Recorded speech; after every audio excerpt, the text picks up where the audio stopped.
সম্মানিত অন্যতম সদস্য, বৃহত্তর চট্টগ্রামের কৃতি সন্তান এবং আমাদের নয়নের মনে আমির খসরু মাহমুদ চৌধুরী, যিনি আপনারা জানেন বিভিন্ন সময়ে বাংলাদেশের বিভিন্ন মন্ত্রণালয়ের দায়িত্ব পালন করেছেন।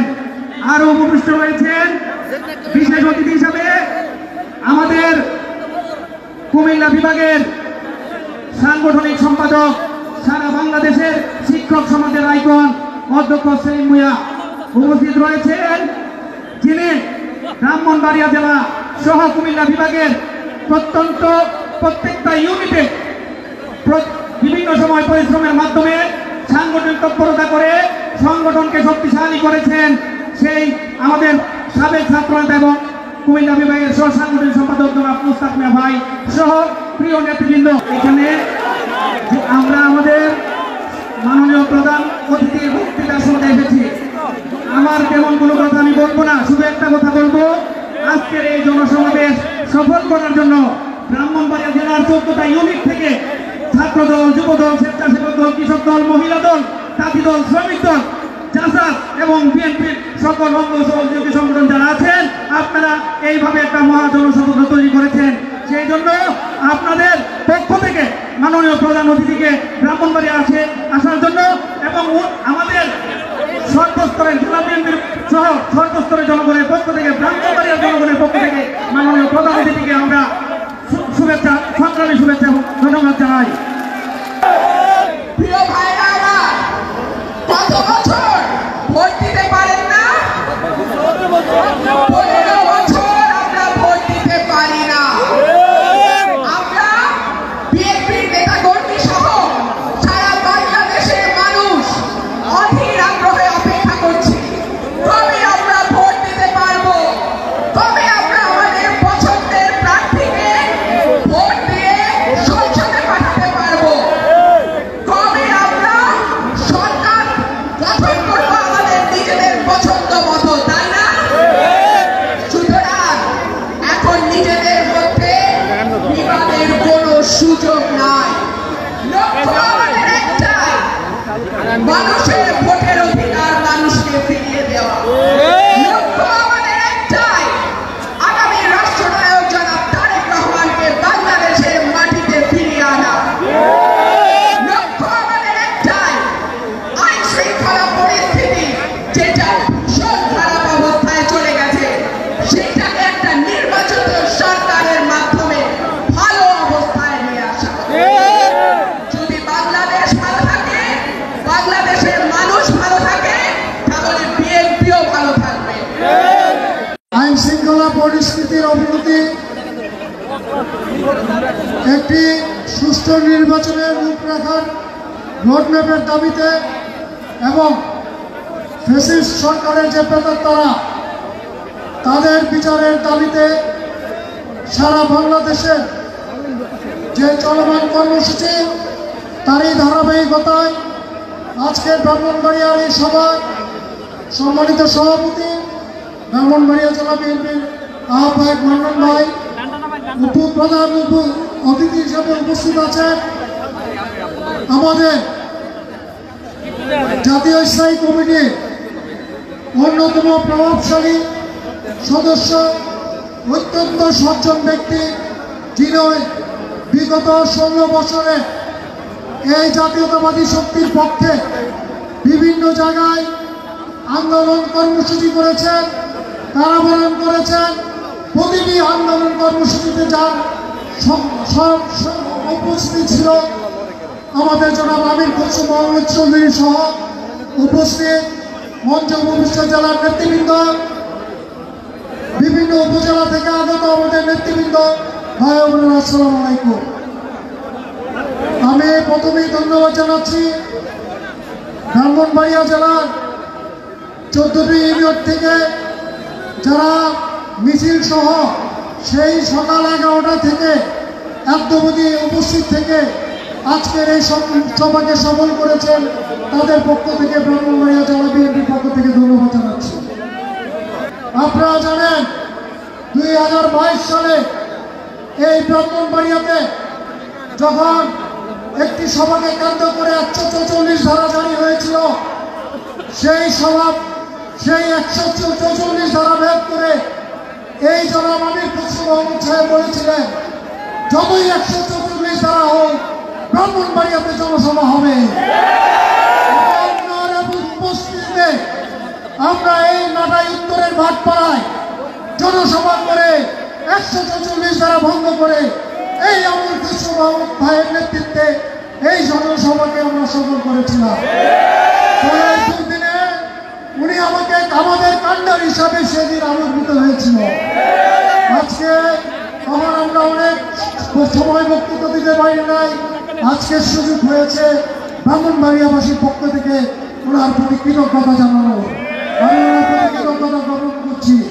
প্রিয় ভাইয়েরা, আপনারা দীর্ঘ 16 বছর লড়াই সংগ্রাম আন্দোলন করেছেন একটা ফ্যাসিস্ট হাসিনা সরকারের বিরুদ্ধে। সেই আন্দোলন করতে যে আমাদের অনেক নেতা কর্মী আত্মাহুতি দিয়েছেন, খুন হয়েছে, মামলা হামলার শিকার হয়েছে।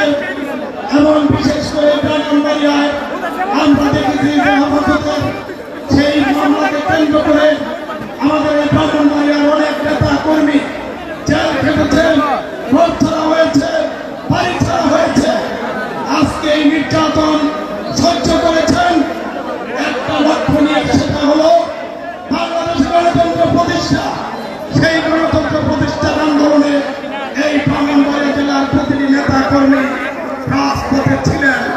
প্রিয় ভাইয়েরা আমার, আজকে একটি ফ্যাসিস্ট সরকারের পতন হয়েছে, কিন্তু আমাদের যে লক্ষ্য একটা গণতান্ত্রিক সরকার প্রতিষ্ঠা, ভোটের মাধ্যমে সেই লক্ষ্য আমরা এখনো অর্জন করতে পারি নাই।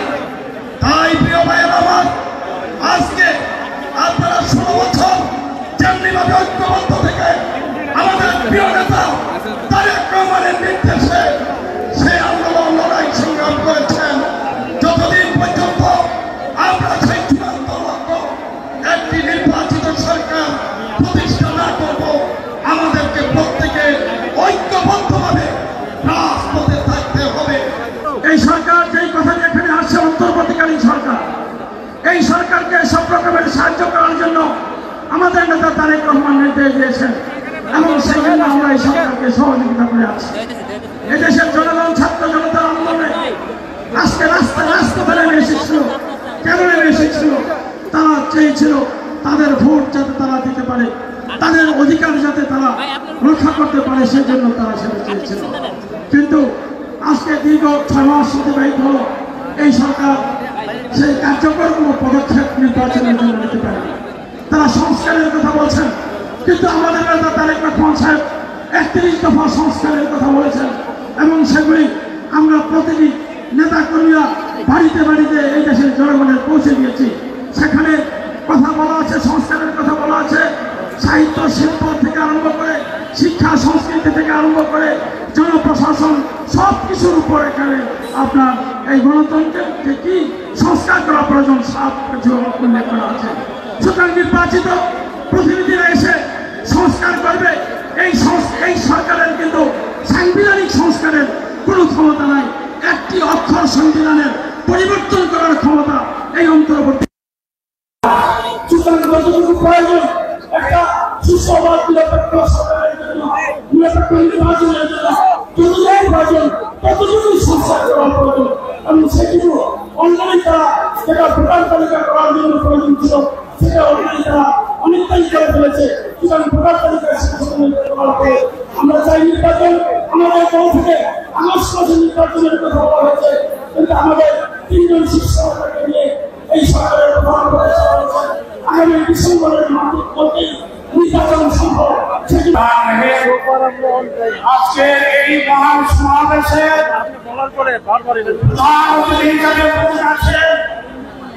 বাংলাদেশ জাতীয়তাবাদী দলের কেন্দ্রীয় সংসদের স্থায়ী কমিটির অন্যতম সদস্য সাবেক মন্ত্রী জনাব আমির রাসূলুল্লাহ চৌধুরী।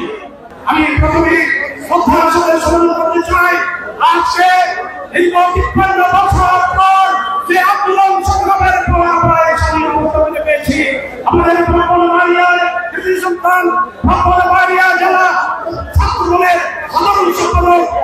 শহীদের ছেলে বীর মুক্তির প্রধান শ্রদ্ধা করছি সে এই আন্দোলন সংগ্রামে আত্মাহুতি দিয়েছে। আমি শ্রদ্ধার সাথে স্মরণ করছি আমাদের এই ঠাকুরবাড়িয়ার সাবেক আহ্বায়ক সুনাম জিল্লুর রহমান সাহেবকে। আমি কোনো বক্তব্য দেব না, বক্তব্য দেবে আজকে আমাদের প্রধানমন্ত্রী ওনার থেকে মূল্যবান বক্তব্য রাখবেন।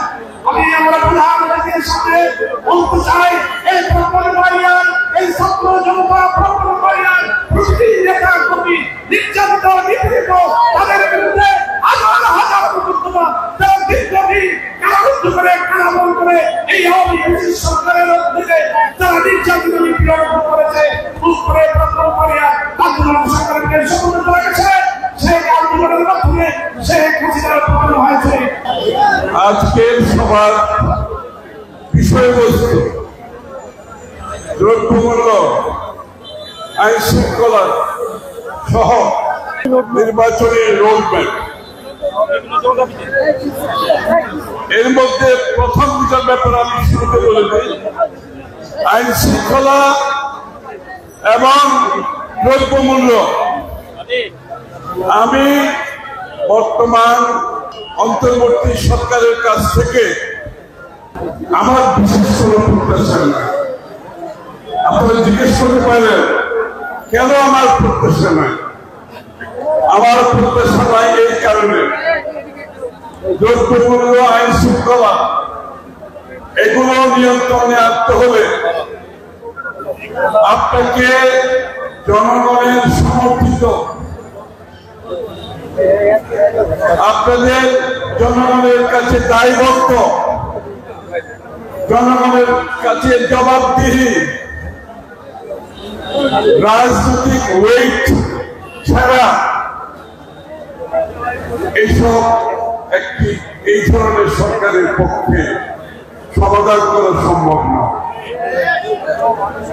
এটা সম্ভব হবে জনগণের সমর্থিত একটি নির্বাচিত সরকারের পক্ষে, যাদের রাজনৈতিক ওয়েট আছে, রাজনৈতিক সমর্থন আছে, জনগণের সমর্থন আছে, এবং সেই সরকারের যদি সদিচ্ছা থাকে, যেটা আমরা বিএনপির বিগত দিনে দ্রব্যমূল্যের ব্যাপারে দেখেছি, বিএনপি সরকারের বিগত দিনে আইন শৃঙ্খলার ব্যাপারে দেখেছি, কিন্তু শেখ হাসিনার সময় দেখি নাই।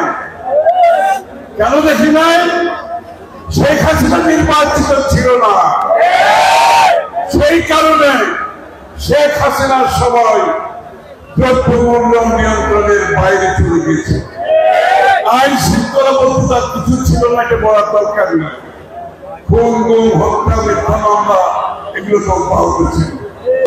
সুতরাং জনগণের দ্বারা একটি নিরপেক্ষ নির্বাচনের মাধ্যমে নির্বাচিত সরকার ব্যতীত এই ধরনের সমস্যার সমাধান সহজ হবে না।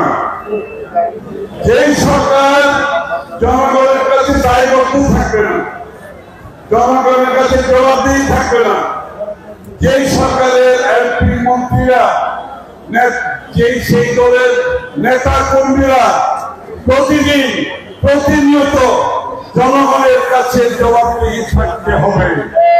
এই জন্য গণতন্ত্রের মূল মন্ত্র হচ্ছে নির্বাচন হচ্ছে গণতন্ত্রের বাহক।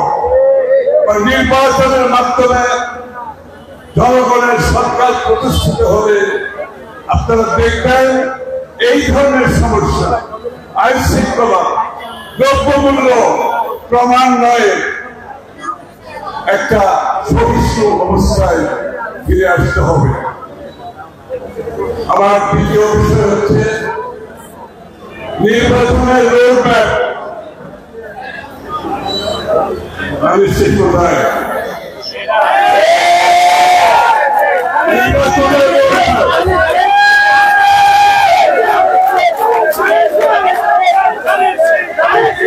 নির্বাচনের রোডম্যাপ বন্ধুগণ,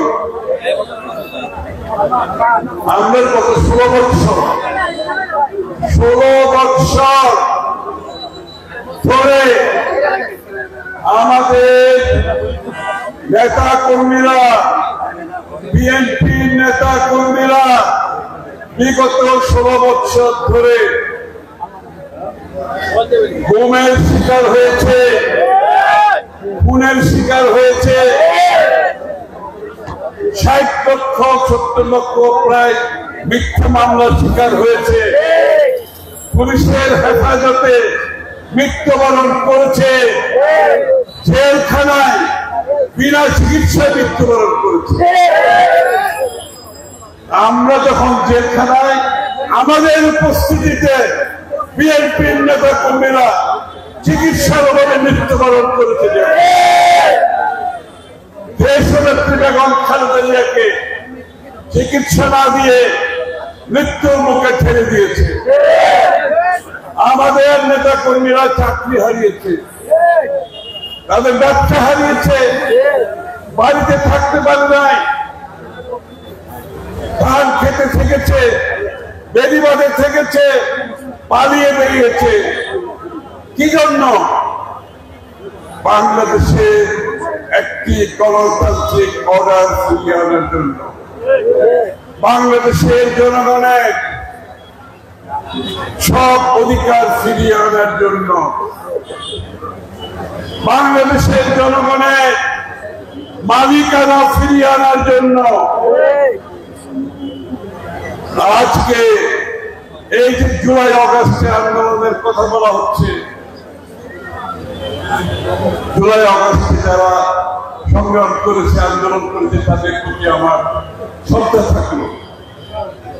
এই জুলাই আগস্টের আন্দোলনে সবচেয়ে বেশি মৃত্যুবরণ করেছে বিএনপি নেতা, সবচেয়ে বেশি নেতা কর্মীরা জেলে গিয়েছে।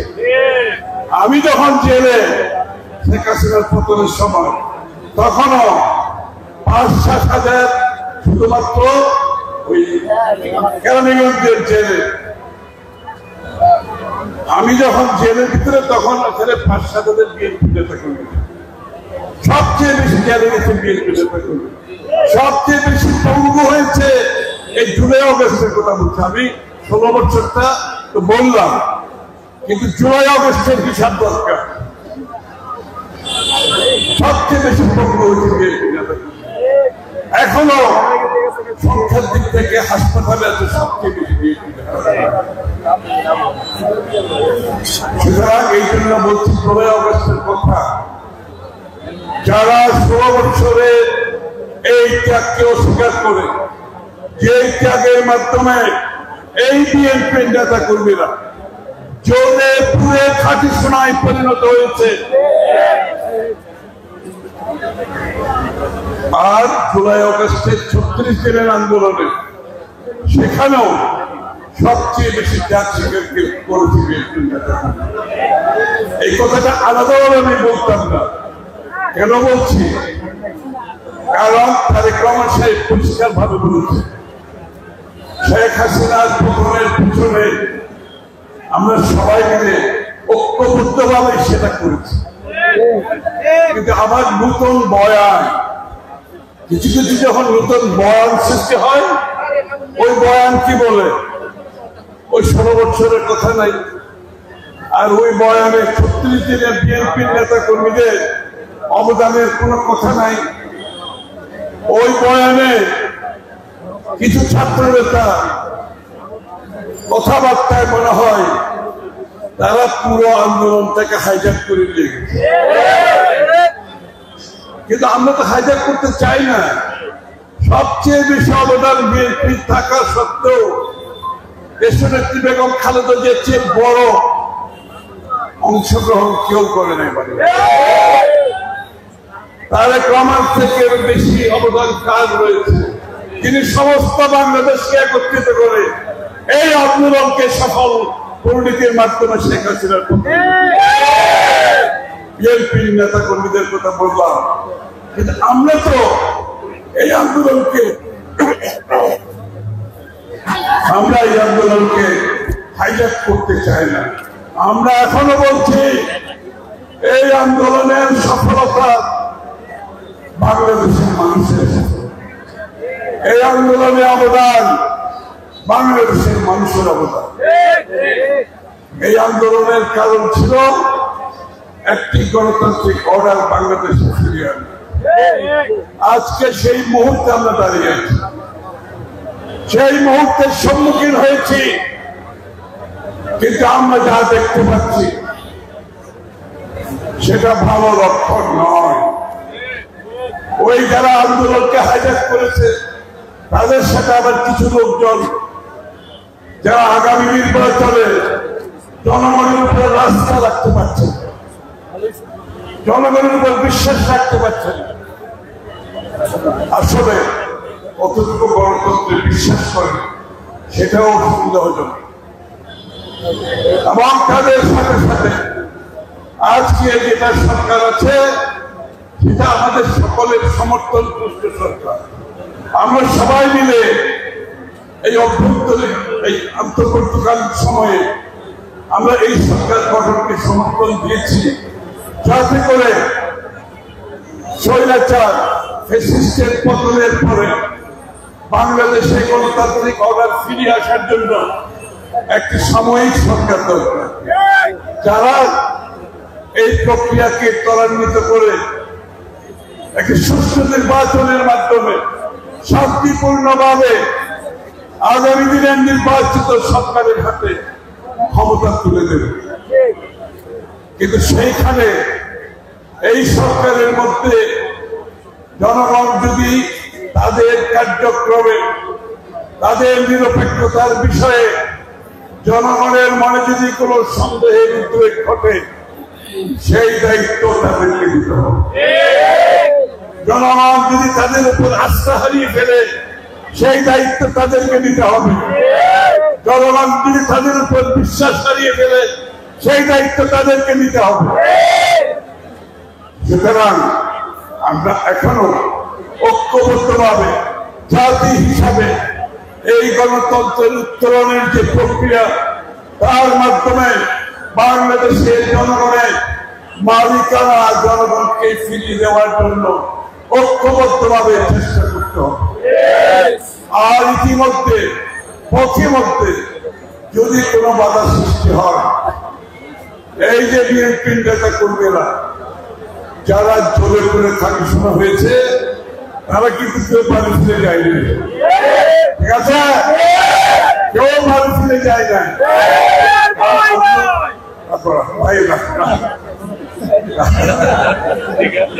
আমি বুঝতে পারছি তোমার অনুভূতি, আমি বুঝতে ঠিক আছে। সুতরাং আমাদেরকে সেটা মাথায় রাখতে হবে, মাথায় রাখতে হবে। কিন্তু তারেক রহমান সাহেব একটি কথা পরিষ্কার করেছেন, আমাদেরকে বুঝতে হবে বাংলাদেশের রাজনীতিতে গুণগত পরিবর্তন আসবে। ওই আগের রাজনীতি চলবে না। শুভেচ্ছা স্বাগতম, রাজপ্রভাব স্বাগতম, এগুলো হবে না। এখন মেধাভিত্তিক রাজনীতি করতে হবে, ঠিক আছে? এখন আচার আচরণের কথাবার্তার মধ্যে নিজের দলের ভাবমূর্তি ক্ষতি হয়, এরকম কোন কাজ করা যাবে। আমরা কি করছি? আমরা কিন্তু অনেক কিছু সহ্য করছি, আপনারা লক্ষ্য করেছেন। আমরা সবচেয়ে বড় দল হয়েও আমরা কিন্তু অনেক কিছু সহ্য করে যাচ্ছি। আমরা কিন্তু বাংলাদেশের রাজনীতিতে একটা নতুন সংস্কৃতি সৃষ্টি করার জন্য সেই প্রক্রিয়ার মধ্যে আমরা এখন আছি। সুতরাং সহ্য করতে হবে, সহনশীল হতে হবে, অপরের মতামতের উপর আপনাকে সম্মান জানাতে হবে। আমি দ্বিমত পোষণ করতে পারি, কিন্তু সম্মান জানাতে হবে। সুতরাং বন্ধুগণ, এই যে রাজনীতি, নতুন রাজনীতি, এই যে 31 দফার সংস্কারের যে রাজনীতি, সেটা তো সংস্কারের কথা। আমাদের যদি কেউ সংস্কারের কথা বলে, 7 বছর আগে দেশনেত্রী বেগম খালেদা জিয়া মিশন 2030 মাধ্যমে যে সংস্কারের কথা বলেছেন, আজকে নতুন নতুন কথা শুনতেছি অনেকের কাছে। একই কথা কি, যেটা 7 বছর আগে বিএনপি বলছে। 1.5 বছর আগে তারেক রহমান সাহেব বিএনপি এবং আমাদের সাথে যুবপথ আন্দোলনে যারা ছিল সবাইকে নিয়ে আলোচনার দীর্ঘ আলোচনার পরে 31 দফা সংস্কারের প্রস্তাব দিয়েছে, দেড় বছর আগে, আর এখন ওনারা আমাদেরকে আজকে সংস্কারের গল্প শোনাচ্ছে, সংস্কারের গল্প শোনাচ্ছে। আরে বাংলাদেশে জিয়া রহমান সাহেব থেকে শুরু করে এই পর্যন্ত বাংলাদেশে তো যত সংস্কার হয়েছে এগুলো বিএনপি আমল, এবং আগামী দিনে যে সংস্কার হবে এটাও বিএনপি 31 দফা সংস্কার আমরা জাতির কাছে প্রতিজ্ঞাবদ্ধ। আমরা 31 দফা বাস্তবায়নের লক্ষ্যে প্রতিটি জেলায় জেলায় আমরা রোড শো করছি, করছেন না? এখানে 31 দফা হয়েছে, শুনছেন? জনগণকে বলতেছেন, বলতে হবে যে এটা যারা সংস্কারের গল্প বলে তাদেরকে বুঝাতে হবে তোমাদের অনেক আগে সংস্কারের চিন্তা বিএনপি করেছে, খালেদা জিয়া করেছে, জিয়া রহমান করেছে, আগামী দিনের সংস্কার বিএনপি করবে। এটা জনগণের কাছে পৌঁছে দিতে হবে। আর একটি কথা বলতে চাই, আমার বক্তব্য দীর্ঘায়িত করতে চাই না আমি, সেটা হচ্ছে নির্বাচনের জন্য এই প্রস্তুতি নিতে হবে। প্রতিটি এলাকায় ধানের শীষের জোয়ার সৃষ্টি করতে হবে। ইনশাআল্লাহ আমি আপনাদেরকে বলতে চাই, বাংলাদেশের জনগণ বিএনপির রাজনীতি হচ্ছে বাংলাদেশের জনগণের উপর আস্থার রাজনীতি। বিএনপির রাজনীতি হচ্ছে বাংলাদেশের জনগণের বিশ্বাসের উপর রাজনীতি। বিএনপির রাজনীতি হচ্ছে স্বাধীন সার্বভৌম বাংলাদেশ গড়ার রাজনীতি। বিএনপির রাজনীতি উৎপাদনের রাজনীতি। বিএনপির রাজনীতি উন্নয়নের রাজনীতি। বিএনপির রাজনীতি হচ্ছে আমাদের সকলকে নিয়ে বাংলাদেশি জাতীয়তাবাদের ভিত্তিতে ধর্ম বর্ণ নির্বিশেষে সবাইকে নিয়ে ঐক্যবদ্ধভাবে জাতি করার রাজনীতি। এই জন্য আমাদেরকেও মানসিকভাবে প্রস্তুতি থাকতে হবে। ওই পুরনো রাজনীতির কাছ থেকে বেরিয়ে আসতে হবে। মানুষের প্রত্যাশা বুঝতে হবে, মানুষের আকাঙ্ক্ষা বুঝতে হবে। মানুষের নতুন চিন্তা করছে, নতুন ভাবনা করছে, সেটা বুঝতে হবে এবং সেটা বুঝে সেইভাবে আমাদের রাজনীতি পরিচালিত হতে হবে। আমাদের সবাইকে নতুন চিন্তায়, নতুন ভাবনায় আগামীর বাংলাদেশ করতে হবে।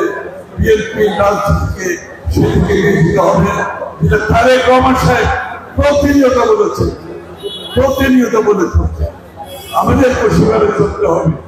দলের বদনাম হয় এমন কোনো কাজ করা যাবে। আমরা 600 দলের উপরে বিএনপি নেতা কর্মীকে বহিষ্কৃত করেছি, তাদের বিরুদ্ধে বিভিন্ন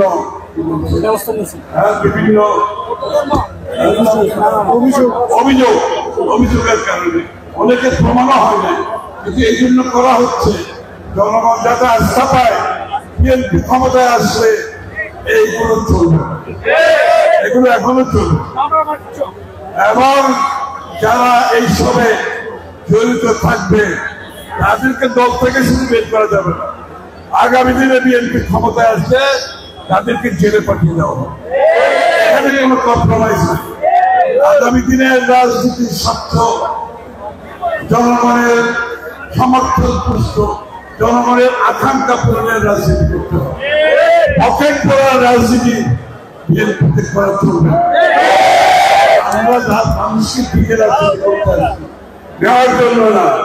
সুতরাং সাবধান, যারা বাইক থেকে এসে আমাদের কোন লোকজনকে প্রভাবিত করতে না পারে।